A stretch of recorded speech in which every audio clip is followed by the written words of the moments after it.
Jen vypadá tým. Stejně jako Bělova. Ale jeho srst je ve skutečnosti bezbarvá.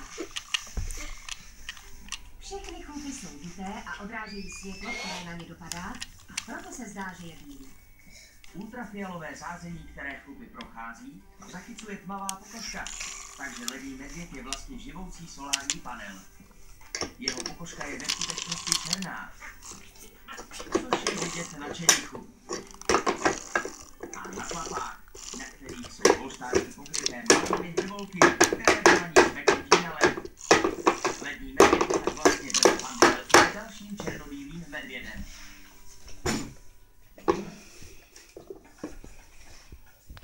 O dalších druzích medvědů si ještě budeme povídat.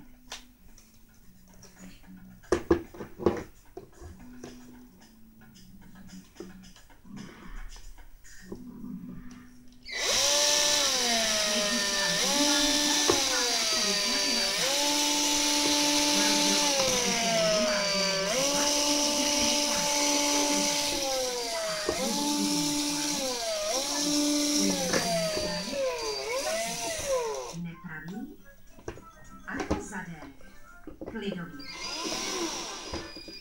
Dávejte pozor, teď se dozvíte správnou odpověď.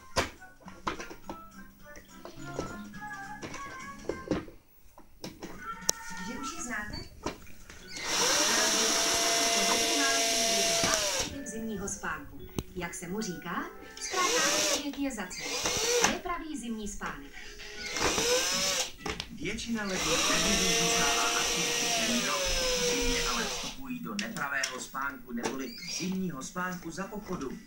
V zimních měsících zůstávají stále aktivní, dochází